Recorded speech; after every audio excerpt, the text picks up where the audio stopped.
이번 기도 주일 동안에 가장 은혜를 받은 사람이 저인 것 같습니다.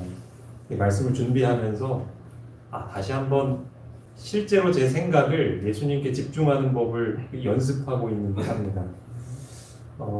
우리 이 자리에 참석하신 분들과 또 사정이 있어서 영상으로 참석하시는 모든 분들도 이제 얼마 남지 않았지만 내일까지 이어지는 이 기도주일을 통해서 어떻게 하면 우리가 예수님을 실제적으로 바라보고 그것을 삶에 적용할 수 있을지를 배우고 또 적용하는 시간이 되었으면 합니다. 오늘 내용을 말씀드리기 전에 어제 드렸던 말씀을 간단하게 요약드리고 오늘 내용을 넘어가도록 하겠습니다. 어제 저희는 교회 증언 2번 118에서 124쪽에 있는 예수님을 바라봄이라는 제목의 말씀을 함께 나누었습니다. 신자들이 문제를 만나게 되었을 때 누구를 바라보아야 할까요? 기도하는 마음으로 성경을 읽고 예수님의 생애를 따라함으로 우리는 예수님을 바라볼 수 있습니다. 어느 누구도 우리의 양심이 될 수는 없습니다. 마지막 때의 위험 가운데서 승리하기를 원하시나요? 그렇다면 우리는 직접 하나님을 바라보고 의지하는 법을 배우고 경험해야 합니다. 하나님은 우리가 교회 안에 어떤 훌륭한 인물을 의지함으로 무력해지기를 원하지 않으십니다. 우리는 흑암에서 빠져나오기 위해 스스로를 도와야 합니다. 나의 도움이 필요한 사람들을 돕기 위해 애쓸 때 우리의 회복은 더 빠를 것입니다. 하나님을 바라보는 것이 답입니다. 하나님의 말씀을 주의 깊게 연구하고 실생활에서 순종할 때에 우리는 힘을 얻을 수 있습니다. 에녹은 타락한 시대에 살았지만 하나님과 동행하였습니다. 그는 자신의 생각과 대화가 늘 하늘의 사물을 향하도록 스스로 교육시켰습니다. 우리가 에녹처럼 지속적으로 하나님을 바라본다면 그분의 사랑이 우리의 마음에 활력을 줄 것이며 그 사랑을 전하기 위해 사람들에게 다가가게 될 것입니다. 이것이 바로 우리가 세상의 등불이 되는 방법입니다. 만일 우리가 받은 빛을 순종하고 산다면 그 빛은 점점 밝아질 것입니다. 지금 우리에게 부족한 것은 성경 지식이 아니라 참된 경건의 생활입니다. 그것은 받은 빛에 따라 살며 그 빛을 다른 이들에게 전하는 사람만이 맛볼 수 있습니다. 우리는 사람을 의존하는 대신 하나님을 직접 의지함으로 이 일을 우리의 삶 가운데 이룰 수 있습니다. 우리 모두가 새로운 회심, 마음의 변화를 경험하게 된다면 생명으로 쫓아 생명에 이르는 향기가 될 것입니다. 이것이 이제 어제 말씀의 요약입니다. 이제 복습을 마치셨으니 오늘 본 공부를 들어가도록 하겠습니다. 오늘은 설교와 강연 1권에 있는 98에서 101쪽에 있는 그리스도의 영광을 바라봄이라는 제목의 글을 함께 좀 읽고 생각해 보도록 하겠습니다. 형제 자매들이여, 우리가 신실하게 예수님을 바라보고 영혼을 그분에게 열기 시작하자마자 우리는 겸비의 골짜기로 깊이 내려갈 것이다. 우리가 처음으로 예수님을 만날 때에 어떤 일이 벌어질까요? 그것을 여기서 설명하고 있습니다. 마치 사진에서 우리 아마 가족인지, 그렇죠? 아이들과 어른 같죠? 내리막길을 내려가는 것처럼 우리가 예수님을 처음으로 만나는 시점에서 경험하게 되는 것은 바로 겸비입니다. 그것을 겸비의 골짜기로 표현하고 있죠. 그리고 우리는 예수님을 계속해서 바라보고 그분을 모셔드릴수록 겸손의 공과를 계속해서 배우게 됩니다.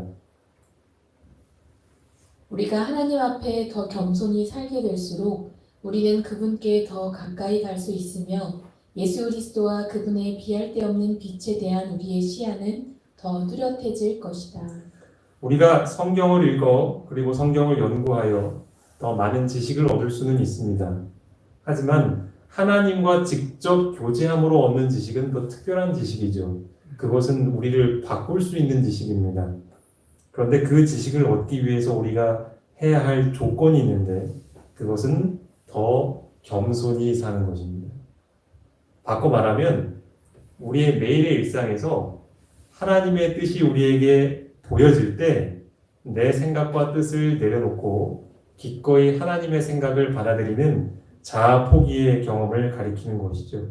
이 자아 포기의 경험이 계속해서 반복적으로 실천이 될 때 우리는 하나님을 말씀 속에서가 아니라 경험 속에서도 실제적으로 이해하게 되는 것입니다. 대적이 들어와서 우리의 길에 거슬리게 그의 어두운 그림자를 던져 놓아서 우리가 어두운 편에 거하여 거의 절망적으로 보일 때까지 비통함을 말하게 하며 우리는 용기와 소망과 사랑도 없이 넘어지게 된다. 오랫도록 이 질병으로 고통받으시는 분들 옆에서 이 이야기를 들어보신 적이 있을 것입니다. 그 질병이 심하면 심할수록 굉장히 어두운 말들이 참 많이 나오는 것을 아마 다 아실 것입니다. 그것은 비단 우리의 문제가 너무 심각하고 괴로워서일 뿐만이 아닙니다.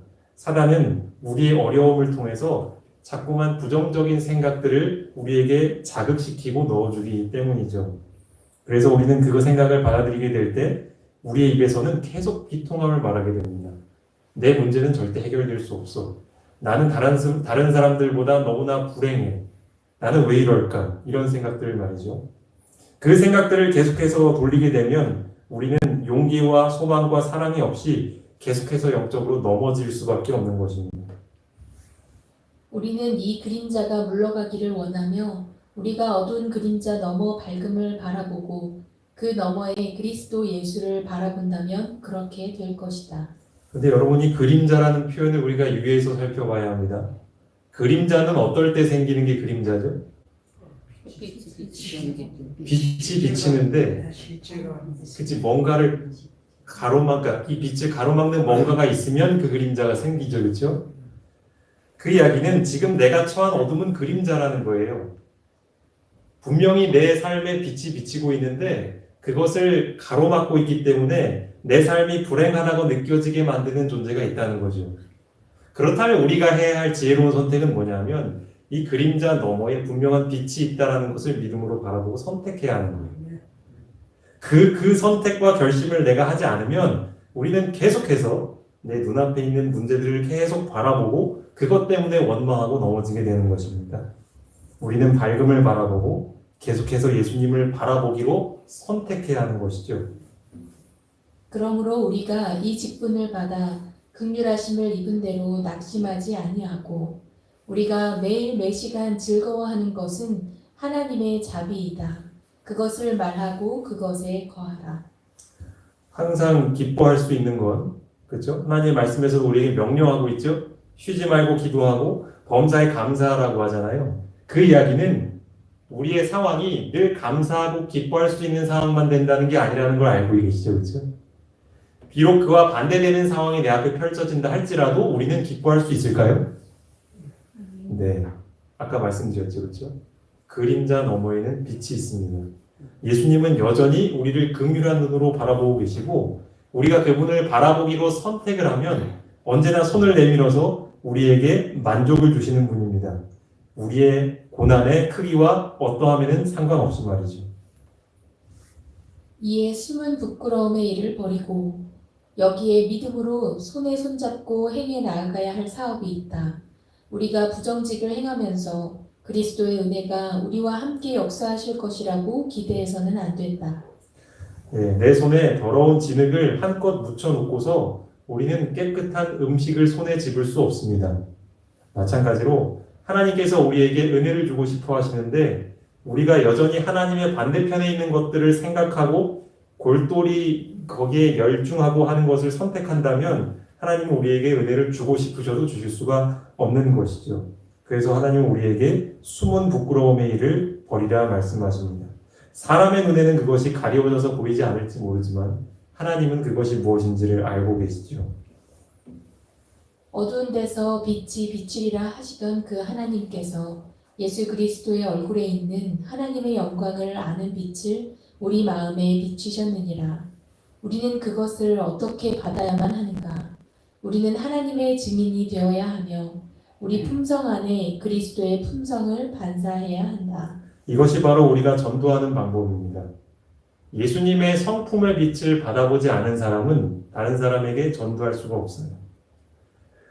실제적으로 하나님의 사랑의 성품, 긍휼의 성품, 인내의 성품이 경험되어 보지 않은 사람은 다른 사람에게 이걸 소개해 줄 수가 없다는 이야기죠. 어떤 사람이 감각적인 사물에 그의 마음을 두고 저열하고 정욕적이면서 하나님의 지식인 예수 그리스도를 나타낼 수 있다고 생각하는 것은 아무 소용이 없다. 그는 자신의 심령에 하나님의 은혜를 가져야 하며 그의 생활에 이것을 실행해야 한다. 우리는 선택의 기로에 놓여 있는 것입니다. 세상과 하나님을 모두 선택할 수 없어요. 바꿔 말하면 우리가 하루를 살아가면서 우리는 하나님의 편의 생각과 하나님과 반대되는 생각을 동시에 이게 들어올 수 있습니다. 우리는 반드시 선택을 해야 합니다. 하나님보다 우리의 관심을 끄는 것들을 과감하게 포기할 수 있어야 해요. 그때 하나님의 은혜가 우리의 마음속에 들어올 수가 있어요. 우리가 이 보배를 질그릇에 가졌으니 이는 능력의 심히 큰 것이 하나님께 있고 우리에게 있지 아니함이라. 우리는 밝은 사상을 받았는가? 그렇다면 그 이유가 우리 안에 있는 어떤 놀라운 명석함이나 지성이라고 생각하지 않도록 하자. 우리는 TV에 나오는 어떤 유명한 인물을 바라보며 굉장히 부러워할 수도 있고 존경할 수도 있습니다. 어떤 놀라운 업적을 이룬 사람을 보면서 부러워할 때도 있어요. 하지만 명심할 것은 성경은 아무리 잘나 보이는 사람도 질그릇이라고 표현을 하고 있는 거예요. 그 질그릇에 무엇을 담고 있느냐가 그 사람의 가치를 평가한다는 것이죠. 과연 우리는 그 보배를 우리의 안에 가지고 있을까요? 만약 우리가 마음속에 하나님을 담아두고 있다면 우리는 하나님의 성품이 전달되는 통로가 될 겁니다. 결국 그것이 우리가 자랑할 일이 아니라는 것을 우리는 명심해야겠죠. 우리 마음에는 없애야 할 교만심이 있다. 그렇게 될 때 예수 그리스도께서 들어오셔서 우리의 전심을 소유하게 된다. 제가 목회하면서 가장 어려운 것 중에 하나가 뭐냐면 지금까지도 그것을 가지고 씨름하고 있는데 누군가가 저에게 와서 설교가 마친 다음에 오늘 목사님 설교가 너무 은혜로웠습니다 하면서 마치 그 연예인을 따라다니는 팬처럼 누가 반응을 하면 마음에 굉장한 시험이 됩니다. 순간 잊어버려요. 저의 입을 통해서 나온 모든 생각과 말씀이 하나님이 넣어주신 것이라는 사실을 잊어버리고 그릇을 나타내고 싶은 욕망이 불고 올라오는 거예요. 우리는 이 교만심과 싸워야 하는 것이죠. 사단은 우리의 본능 가운데 이 교만심이 깊이 뿌리 박혀 있는 것을 잘 알고 그것을 자극하기 위해서 애를 씁니다. 그런데 우리는 반복해서 선택해야 하는 것입니다. 예수님이 우리 마음에 들어오시려면 반드시 내 안에 있는 보석이 내 것이 아니라 하나님께서 주신 것임을 사람들 앞에 발표해야 하는 것이죠. 만일 내 생애와 말과 가르침에 어떤 것이 있다면 그것은 선하다. 왜냐하면 그리스도께서 그것을 거기에 놓으셨기 때문이다. 그것은 내 안에 어떤 선한 것이 있기 때문이 아니고 내 자신에게 돌릴 어떤 영광도 없다. 성령의 열매는 사랑과 희락과 화평과 오래 참음과 자비와 양선과 믿음이며 이런 것들을 제지할 법이 없다. 내가 설교를 잘했다면 그 설교를 할 수 있는 능력은 하나님이 주시는 것입니다. 예를 들어 내가 내 가족들에게 친절하게 대했다면 그 친절의 마음도 하나님께서 주신 것입니다. 예수님이 내 안에 오셔서 하시는 일이에요. 하나님께서 그것을 거기에 두셨기 때문에 우리는 그저 그것을 보여주는 통로였을 뿐이죠. 내 자신에게 돌릴 어떤 영광도 없는 것입니다. 그래서 중요한 것은 우리는 나를 통해서 어떤 칭찬과 존경이 돌려지려 할 때에 부지런히 하나님을 높여야 합니다.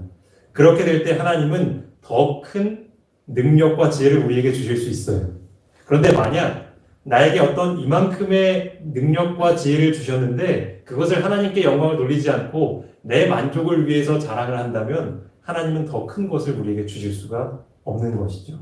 여기에 바로 내 자신이 우리 교회가 더 영광스럽게 발전할 수 있는 비결이 있는 것입니다. 우리는 이것을 경험해야 하며 그때에 우리는 전혀 하나님의 율법의 멍에 아래 있지 않게 될 것이다. 그대는 그리스도 예수 안에서 자유롭다. 우리는 자유 가운데 행할 것이다. 왜냐하면 우리의 뜻이 하나님의 뜻 안에서 조화를 이루고 그분의 모든 계명을 사랑하기 때문이다. 멍에를 내려놓는다는 것은 기쁜 일인가요? 내 어깨 위에 지워진 그 고된 짐이 이제는 더 이상 질 필요가 없다라고 느껴지면 저렇게 사진 속의 할아버지처럼 기뻐할 수 있을까요? 그렇지. 우리는 신앙을 하면서 많은 짐과 멍에를 지고 살지는 않았나요? 어쩌면 내가 더 열심히 하나님을 믿어보겠다고 하는 분일수록 그 짐이 컸을지도 모릅니다. 더 정직하게 하나님의 일을 열심히 해보고자 하는 사람에게는 내 힘으로 이것을 이루어야 한다는 부담이 늘 깔려 있었기 때문에 그러는 것이죠. 그런데 성령께서 우리의 마음을 바꿔주시고 우리 안에 역사하시게 되면 우리는 우리의 힘이 아닌 성령의 힘으로 자유로워질 수 있는 것입니다. 내 힘으로 지킬 수 없었던 그 율법의 원칙들을 성령의 능력으로 매우 평안한 가운데 지킬 수 있는 거예요. 여러분이 자유를 함께 누리게 되시기를 바랍니다. 능력에서 능력으로, 영광에서 영광으로 나아가는 것은 우리의 특권이다. 우리가 하나님의 빛에 희미한 줄기를 가지고 있기 때문에 모든 것을 가졌다고 생각하지 말라. 때때로 우리 교회에 전도회를 했을 때 어떤 영혼들이 기적적으로 마음의 회심을 경험하고 침례를 받게 되면 참 자랑스럽죠. 때때로 내 마음속에 어떤 간절한 소원이 있어서 하나님께 기도를 드렸는데 그 기도를 응답받았을 때는 무척이나 기쁘죠. 그런데 마치 그런 하나님의 축복이 전부인 것처럼 생각하고 앞으로 전진하지 말라라고 우리에게 권면하고 있는 겁니다. 왜냐하면 하나님이 우리에게 주고 싶어 하시는 그 능력은, 그리고 영광은, 그 성품은 우리가 생각하는 것보다 훨씬 크다는 거예요. 그래서 우리는 이 길을 멈추지 않고 가야 하는 거예요. 끊임없이 하나님 앞에서 우리 자신을 낮춰야 하는 거예요. 내 생각을 내려놓아야 하는 것이죠. 어두운 생각이 들어올 때 끊임없이 예수님을 바라봐야 하는 거예요. 이 싸움을 계속해서 나아갈 때 하나님은 우리에게 이전보다 더 큰 능력, 이전보다 더 큰 성품을 우리에게 주신다라고 약속하신 것입니다. 만일 그대의 눈이 그리스도 예수 안에서 위에서 부르신 부르심의 표대에 고정되어 있지 않으면 그것은 새는 그릇에서 물이 빠져나가듯이 그대의 마음에서 속히 새어나갈 것이다. 그대가 신실함으로 일하지 않으면 마귀는 그대의 마음에 의심을 뿌릴 것이다. 우리는 베드로가 범했던 실수를 범하면 안 되죠. 무리를 걷는 건 정말 대단한 일이죠. 여기 계신 어느 분도 해본 적이 없잖아요. 그렇죠? 그런데도 그가 그것에 우쭐하여서 예수님에게서 시야를 돌렸을 때 어떤 일이 일어났는지는 여러분 잘 아시지 않습니까? 하나님께서 여러분에게 어떠한 축복을 주셨을 때 더 조심하시기 바랍니다. 우리는 늘 시선을 예수님께 고정해야 해요. 우리가 어려울 때는 당연히 예수님께 시선을 고정해야 하고, 우리의 모든 삶이 평안한 것처럼 보일 때도 더 집중해서 예수님께 시선을 고정해야 합니다. 우리는 언제나 예수님께 시선을 고정해야 해요. 그렇지 않으면 여기 그림에 나온 것처럼 우리에게 주신 축복이, 이 성령의 능력이 언제 나갔는지 모르게 다 새어나가게 되고 있는 거죠. 그러면 우리는 사울처럼, 그렇죠? 때로는 성령의 능력으로 예언도 했던 그 사울이 악령에 시달려서 고통받고 비참한 치유를 받게 되는 것처럼 우리도 그런 이 잘못된 길로 빠지지 않을 수 있는 것이죠. 그대가 시작할 때 원수는 그대의 마음에 천하고 속된 감각적인 생각을 집어넣을 수도 있다.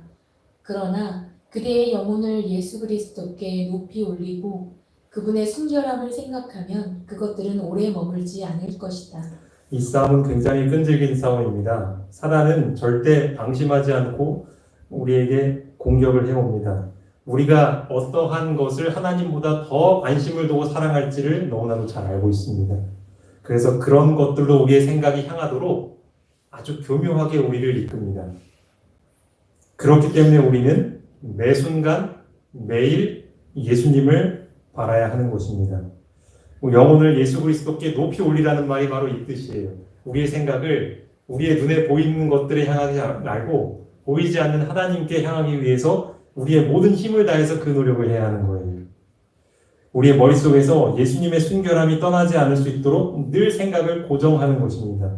그렇게 된다면 사단이 아무리 우리를 유혹하고 모든 사람이 넘어지는 그 유혹거리가 내 마음속에 들어와 있다 할지라도 그것들이 오래 머물지 않고 나가버리는 경험을 할 수 있다는 것입니다. 그리고 그분의 영광을 말하고 그대의 영혼이 예수님의 사랑으로 가득하게 하라. 그리고 매일 아침과 점심과 저녁에 그대의 마음을 하나님께 높이라. 만일 우리가 믿음의 선한 싸움을 싸우면 승리자가 될 것이다. 여러분이 매일 아침마다 읽었던 말씀 속에서 하나님이 여러분에게 성령을 통해 깨닫게 해주신 교훈이 있다면 그것을 기회가 될 때마다 나누십시오. 여러분의 경험 속에서 하나님이 나를 어떻게 도우셨고 구원하셨는지에 대한 경험을 기회가 있을 때마다 말하십시오. 그것이 바로 우리가 하나님을 바라보는 방법 중에 하나예요. 이 엘렌 화이트는 그것을 반복해서 권면하고 있습니다. 그렇게 될 때 우리의 마음이 하나님께 높여질 수 있는 것이에요. 이것이 바로 우리가 믿음의 선한 싸움을 싸우는 방법인 것이죠. 이 세상의 싸움은 좋은 무기를 가져야 하고 체력 단련을 해서 이 싸움의 기술을 익혀야 하는 싸움이라면 우리의 선한 싸움은 어떻게 하면 내 생각을 주님께 고정시킬까? 그래서 하나님에 대해서 말하고 하나님에 대해서 생각하고 기도하면서 말씀을 연구하고 하는 이 싸움을 계속해 나가는 것이 우리가 해야 할 싸움이라고 이야기하고 있는 것입니다. 이제 오늘 들으신 말씀을 기억하시면서 오늘 몇 가지 기도 제목들을 여러분께 제안해 드리겠습니다. 내일의 자아를 포기하는 경험을 통하여서 깊은 겸손을 경험할 수 있도록 기도하시기 바랍니다. 두 번째로는 어두운 생각이 나를 괴롭힐 때 나를 향한 예수님의 사랑을 기억할 수 있도록 기도하시기 바랍니다. 세 번째, 내 생각을 하나님께로부터 멀어지게 하는 것들을 과감하게 내려놓을 수 있도록 기도하시길 바랍니다. 네 번째, 내가 아닌 오직 하나님만을 높이는 말을 할 수 있도록 기도하시길 바랍니다. 다섯 번째, 내 안에 성령의 열매가 맺혀 자유함을 경험할 수 있도록 기도하시길 바랍니다. 여섯 번째, 말과 생각이 늘 예수님을 향할 수 있도록 기도하시길 바랍니다. 그 외에 여러분 개인적인 기도 제목도 함께 기도하시고 우리 마치시는 대로 돌아가시도록 하겠습니다.